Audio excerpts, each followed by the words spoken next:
Olá pessoal, tudo bem? Sejam bem-vindos a mais um episódio de Começar Direito. Aqui é Alexandre Garcês, é um prazer enorme estar com vocês novamente. A gente queria aproveitar logo para mandar um beijo, um forte abraço para todo mundo que tem comentado no nosso canal, enviado aí suas ideias, compartilhado aí seus pensamentos aqui no canal O Advogado. Gente, por favor, recebam o meu caloroso abraço, que é muito importante receber esse feedback de vocês, porque assim a gente ajuda a repensar o formato e melhorar cada vez mais esse nosso trabalho aqui. Bom, pessoal, hoje eu queria falar com vocês um assunto que foi pedido aí justamente num desses comentários. Foi um pedido feito pelo meu amigo Gustavo Reiser, que perguntou sobre a questão do posicionamento de alguns advogados no mercado de trabalho, né? E como é que isso funciona na prática. Eu decidi conversar um pouco sobre esse assunto com vocês, segmentando nos tipos de, vamos dizer assim, de oportunidades, de opções que você tem quando você cursa a faculdade de Direito, né? Eu identifico pelo menos 4 tipos de perfis que são possíveis dentro da nossa realidade profissional.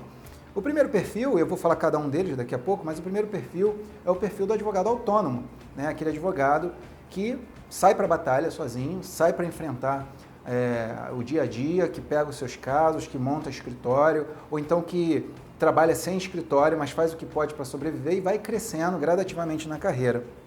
O segundo perfil é aquele advogado que é o advogado empregado, é aquele advogado que vai funcionar trabalhando para uma outra entidade, para uma entidade que não aquela que ele criou, não aquela que ele iniciou, ou para uma empresa, ou para uma ONG, enfim, a pessoa que vai trabalhar para outro advogado em geral, né? E existe também aquele perfil da pessoa que vai seguir carreira acadêmica e, por fim, um outro que não é nem bem exatamente um perfil, mas nos dias de hoje eu já considero também que é o concurseiro. Bom, existe muita diferença em cada uma dessas opções, né? E muita gente, vamos dizer assim, muita gente já se veste a carapuça, por exemplo, do concurseiro, sem pensar muito nas outras opções. Existem aqueles também que vestem a carapuça do advogado autônomo sem considerar outras oportunidades no mercado, como, por exemplo, ser contratado. E o advogado contratado, muitas das vezes, não pensa em nada disso, ele quer ter ali uma linha de trabalho onde garanta ele um salário e ele vai se desenvolvendo dentro daquela estrutura que já foi feita, dentro de uma outra realidade, de um outro advogado ou dentro de uma sociedade advocatícia, e ele, portanto, vai prestar ali os serviços para aquele pessoal. Gente, vamos lá. O Gustavo, meu amigo Gustavo, ele me perguntou especificamente sobre o advogado que trabalha para um grupo, que trabalha para uma empresa, ou que trabalha para um grande escritório, ou para um escritório, enfim. Como é que você acabou de sair da faculdade, como é que você se posiciona nesse mercado, né? No mercado do advogado funcionário, do advogado que pretende ser sócio, e aí ele entra como associado. Lá atrás, há alguns anos, há uns 2, 3 anos, eu fiz um vídeo dando conta de que é preciso tomar muito cuidado com essa história de ser contratado por escritório. Eu cheguei a mencionar naquela época que muitos escritórios abusam da condição do advogado, principalmente do advogado e da advogada que acabaram de se formar, né? Para o quê? Para burlar a lei trabalhista. Isso acontece muito, infelizmente, essa prática é muito recorrente. Eu fico particularmente triste com isso, não só porque eu já passei por uma situação como essa, mas porque é advogado prejudicando advogado, né? Então é uma falta de respeito ali numa relação profissional que, na verdade, deveria ser preservada, deveria, na verdade, se dar valor ao colega, principalmente aquele que está iniciando. Mas aí o que muitos escritórios fazem? Eles te chamam, eles te contratam, o advogado ele trabalha com horário, ele tem que cumprir meta. Eu tenho colegas, amigos, né, que iniciaram a carreira desse jeito, estão até hoje trabalhando dessa forma, e eles começam a trabalhar muito cedo e às vezes 10 horas da noite eles ainda não foram para casa. Porque alguns escritórios, principalmente contencioso de massa, principalmente escritórios que trabalham com grandes redes, eu já disse isso até em outro vídeo também, são verdadeiras fábricas de petições, fábricas de recursos. E o advogado ele tem uma demanda muito grande, né? Há um giro muito grande de informação processual que precisa ser trabalhada, que precisa ser tratada. Então, a pessoa que se dedicar a essa fatia do mercado, ela já tem que ficar sabendo disso, que a demanda de trabalho dela é muito elevada. Ou ele vai ficar fazendo muita audiência, né? Esse advogado, essa advogada vão trabalhar muito em audiência, ou ele vai ficar plantado dentro do escritório fazendo inúmeras petições, inúmeros recursos, um atrás do outro, sem poder pensar muito. É quase que no automático, é quase no Ctrl-C, Ctrl-V ali. Então, a grande problemática é, primeira, a natureza contratual dessa relação, né? Porque eles vão te dizer o seguinte, não, você vai se tornar um associado, né, do escritório. Mas isso é uma balela, isso é uma conversa, porque ele te fala para se tornar um associado, ele te dá 0,01% de cota societária. Se houver repartição de lucro, vai ser uma repartição de lucro que provavelmente vai representar ali uma espécie de acréscimo em algo em cima daquilo que você já está ganhando como salário. Mas o pior de tudo não é isso. O pior de tudo é que no momento em que eles decidem mandar esse profissional embora, rescindir o contrato, você entuba a ideia de que, na verdade, você é associado, portanto, você não teria os direitos trabalhistas atinentes à sua atividade profissional.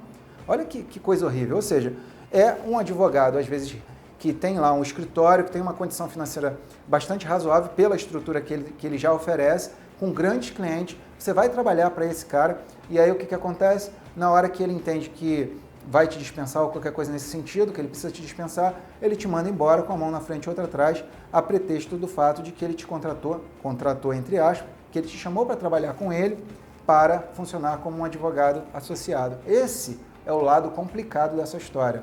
Mas, por outro lado, num outro viés, você trabalhar num grande escritório, quando o escritório é sério e ele te respeita, é muito interessante, é muito bacana. Primeiro, porque você conta com aquela estrutura ali, né? Segundo, você tem a segurança de que no final do mês você vai ter lá o seu salário, você vai ter lá a sua renda, que no caso do profissional autônomo é um pouquinho mais complicado.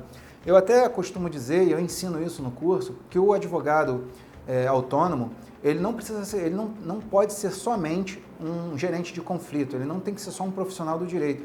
Ele também tem que ser uma pessoa com outras competências, tem que ser um profissional com outras competências. E uma delas é a competência da autoadministração financeira.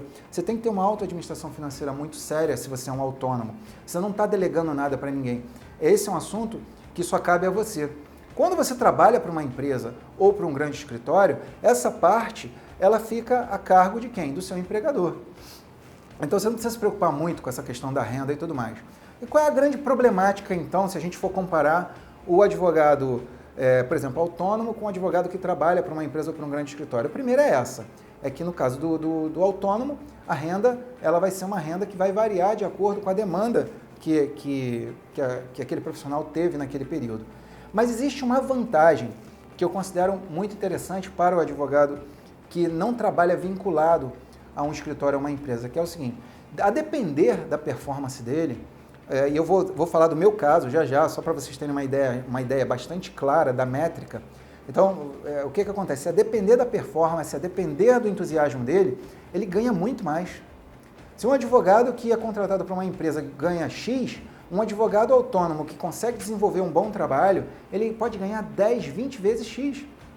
Eu vou falar para vocês o que aconteceu comigo. Eu trabalhei num supostamente grande escritório no passado, e na época eu recebi ali um salário, até um salário baixo, né, para um salário baixo para o piso do advogado.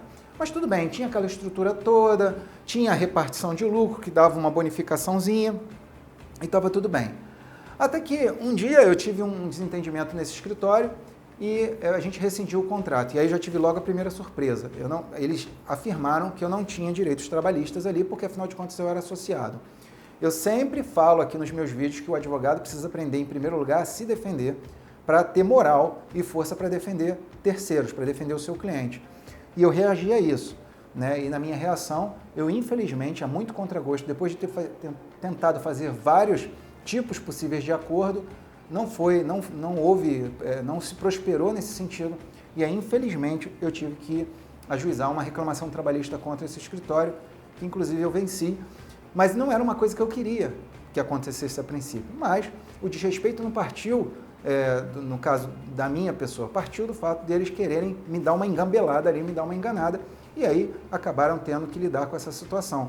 Mas não é sobre isso que eu queria falar com vocês exatamente. O que eu queria dizer para vocês foi o seguinte: na época eu ganhava X, e eu me lembro que em 6 meses, 8 meses trabalhando como advogado autônomo, eu me lembro que num processo, em apenas um processo, eu ganhei o equivalente a 6 meses daquele salário que eu ganhava lá trabalhando para aquele escritório. Então, assim, você tem que analisar, na verdade, você tem que olhar para você e ver qual é o seu perfil.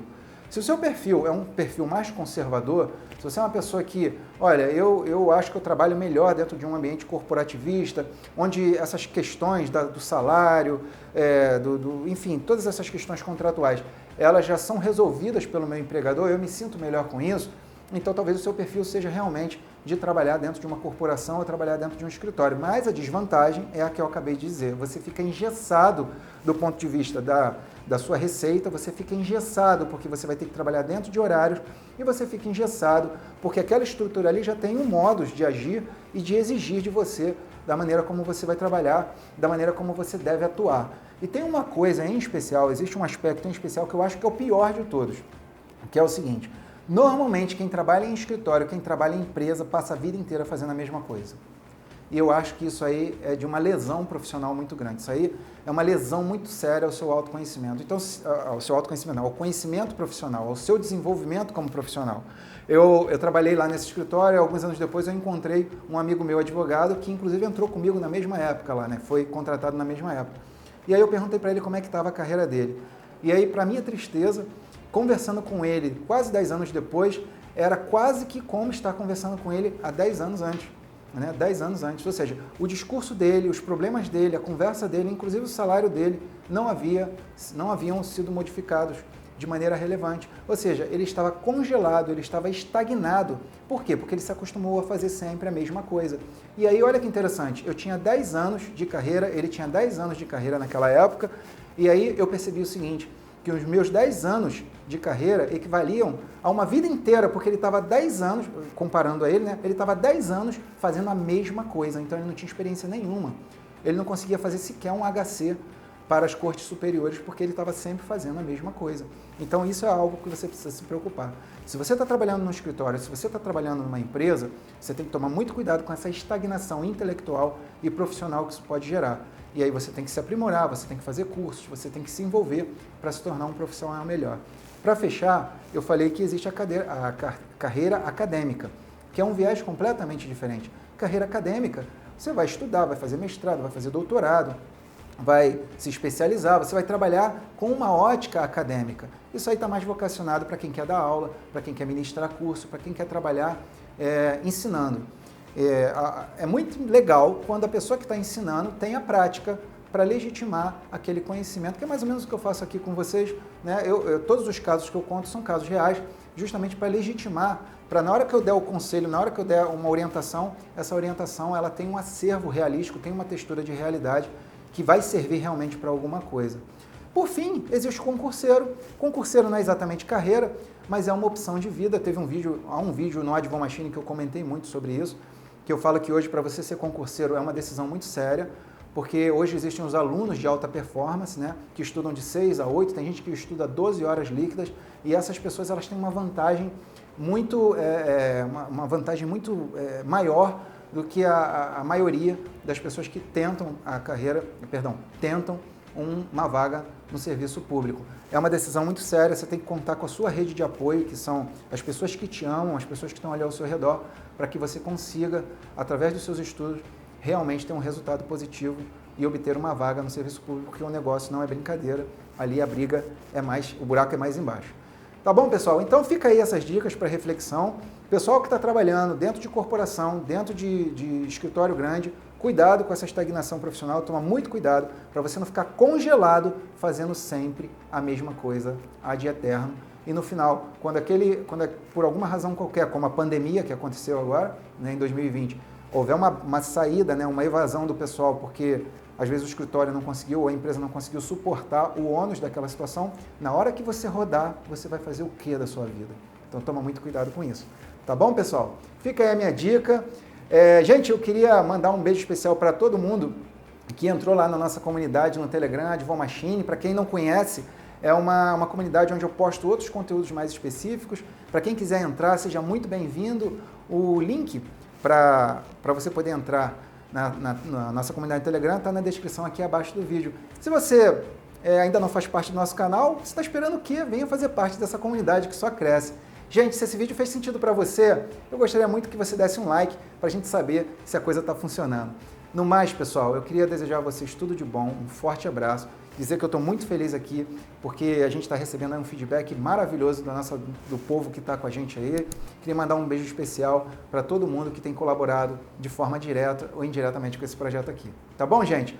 Um forte abraço, fiquem com Deus, lembre-se que pensar é bom para todos, mas que praticar, fazer a coisa acontecer é o que há.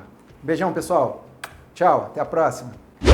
Olá, pessoal, tudo bem? Só passei aqui para relembrar vocês, não deixem de baixar o e-book gratuito que eu preparei para que você possa usá-lo na sua atuação em delegacia, tá bom? O link está nos comentários afixados abaixo do vídeo. Vai lá, baixa, porque é um material importante para você levar consigo. É coisa prática, é coisa para usar, não é para inglês ver. E eu fiz com todo carinho para você, tá bom? Um forte abraço e não esquece,